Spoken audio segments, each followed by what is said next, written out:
Okay, so we are finally going to do a player from, that's right, the Baseball America Prospect Handbook of 2006.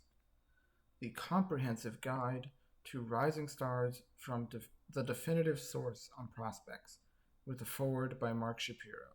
And we'll get to that foreword. I said I would do it last time, but I accidentally read the introduction. But I felt like if I'm going to do three of these, we'll probably do more, but I should just do a player. So I'm going to open it up. Okay, we're going to do 2 pages. So we're going from Jose Coronado to Jesus Flores to Jeff Kippinger to Sean Bowman to Bobby Parnell. That sounds longer, but I'm sure it'll probably be the same amount. So, ranked the number 11 prospect of what team is this? What is. What? What team is this? Oh, okay, so this is the Mets. Okay. Mets, baby, the Mets. Gotta love the Mets. Okay. So this is the number 11 prospect of the Mets, 2006. Okay. So this is Jose Coronado. He was born in 1986. He's 6'1". He weighs 175 pounds. He was signed in Venezuela 2003, and he was signed by Gregorio Machado. So Coronado is vaulted up 3 levels in the system in 2005. That sounds impressive. It really does. Beginning in the Gulf Coast League and ending up in Hagerstown, where he hit .280 in the South Atlantic League playoffs. Along the way, he showed impressive range and arm strength, and he has the makings of becoming a solid defensive shortstop. Though he only took up switch hitting after signing with the Mets in August of 2003, he is already competent from both sides of the plate. He shows more patience than most big hitters his age. I added the word big there because I thought it was there. Coronado isn't a burner who projects to steal a lot of bases, but he has an above average speed, excellent instincts in all phases of the game. Because of his small frame, he seldom drives the ball and needs to add bulk. Okay, giving him some recommendations. He'll get a chance to prove himself over a full season in low class A this year. Okay, so this guy seems like he's fast and smart. Okay, so this is next up, number 12 prospect. This guy was also found by Gregorio Machado. This guy was born October 26, 84. Okay, so he's 180 pounds, signed in Venezuela. We already talked about Gregorio. All right, Flores had a breakthrough year in the U.S. debut in 2004, but his encore was basically a lost season. Flores broke his thumb in a big league expedition game. That's rough. And missed the first month of the season. He didn't get many at bats in spring training, of course, so he never got into a groove in low class A. He flashed some power, but little else as he continually got himself out by expanding his strike zone. I don't know what that really means. The Mets see him as an offensive-minded catcher, though he holds his own behind the plate and has gunned down 40% of base stealers in 2005. 40%. I think in baseball, that's good. Flores is extremely hard on himself, and also they know him. Okay. And seem to get frustrated by his lack of success, particularly because he established himself as the best catching prospect in the system. Okay, so I don't know if this is the general prospects, but he's at number 12 here in 2006. The Mets believe his struggles were a result of his thumb injury, but he still needs to develop his pitch recognition skills at the plate to avoid chasing pitches out of the zone. He likely will return to low class A unless he has a huge spring training. So it seems like Jesus has potential, but his problem is that he just doesn't really.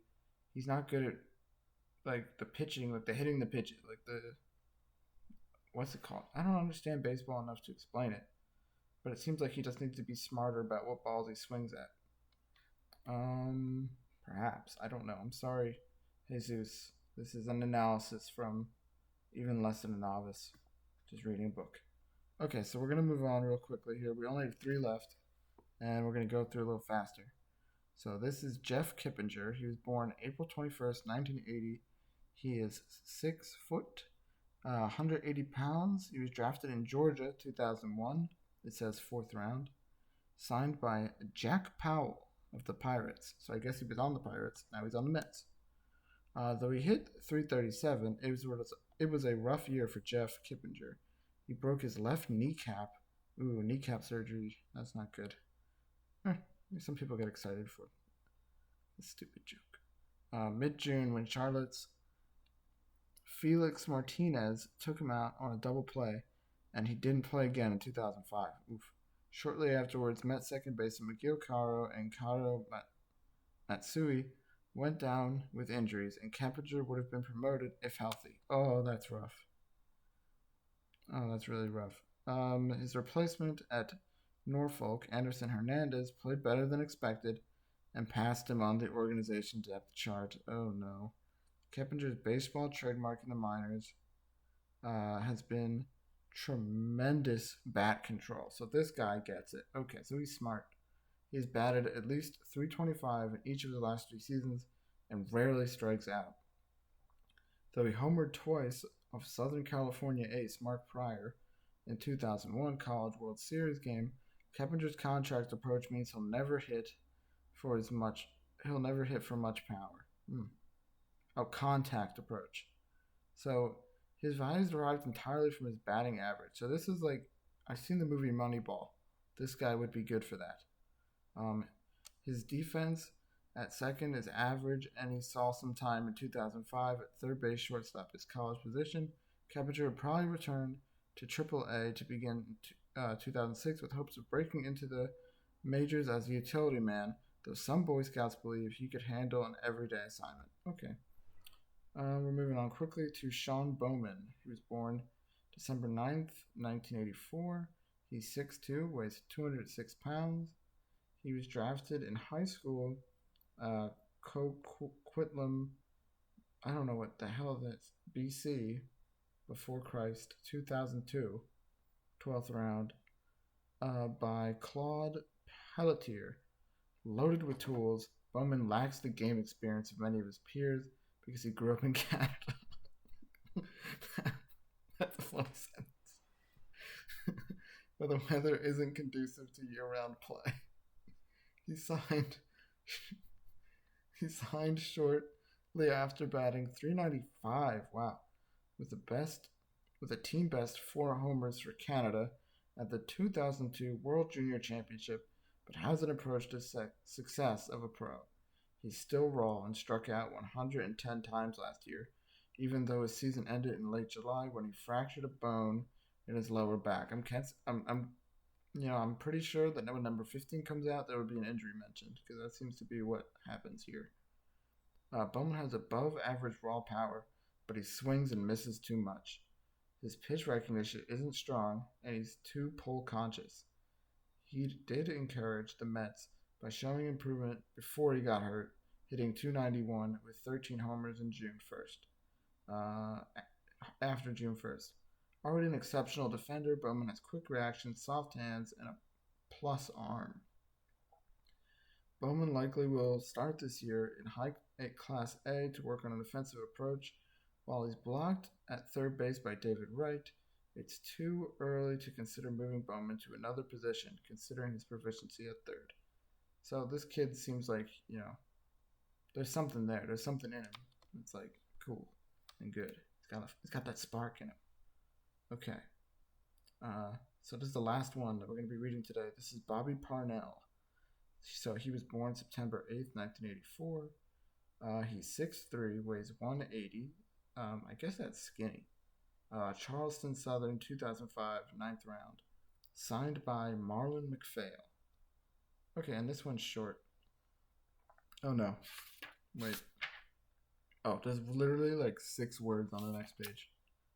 Like it goes to. Okay, so it's pretty simple. Parnell posted 6.82 and I got an ad. I have to keep this green thing up. Okay. Parnell posted a 6.82 and 8.86 ERAs in his last 2 years at Charleston Southern. Yet Mets area scout Marlon McPhail, who signed Ty Wigginton, that's cool. I've never heard of him, but it thinks I should have. That's because I don't know anything about baseball. Ty Wigginton, as a 17th rounder in 1998, had tracked him since high school and liked his live arm and wiry frame. Parnell repaid McPhail's faith by leading the short season New York Penn League in ERA. A sinker/slider pitcher, he keeps the ball down and pitches at 88 to 92 miles per hour with his fastball. Okay, so he's got an interesting approach. He also has a changeup and the confidence to throw any pitch in any count. Okay, so you don't know what's coming from this guy. At Brooklyn, he showed an excellent knack for sticking to his game plan while being able to make adjustments. Durability is a question with Parnell. Who tends to wear down in longer outings. Because of his lack of success in college, he'll need to prove his debut was no fluke. He's dramatic. With a strong spring training, he could be fast-tracked to high class A. Okay. All right. So there we go. Here's just a preview of the next page. You guys should get this book for yourself, read it online. I don't know what you guys do. But, all right. Thank you.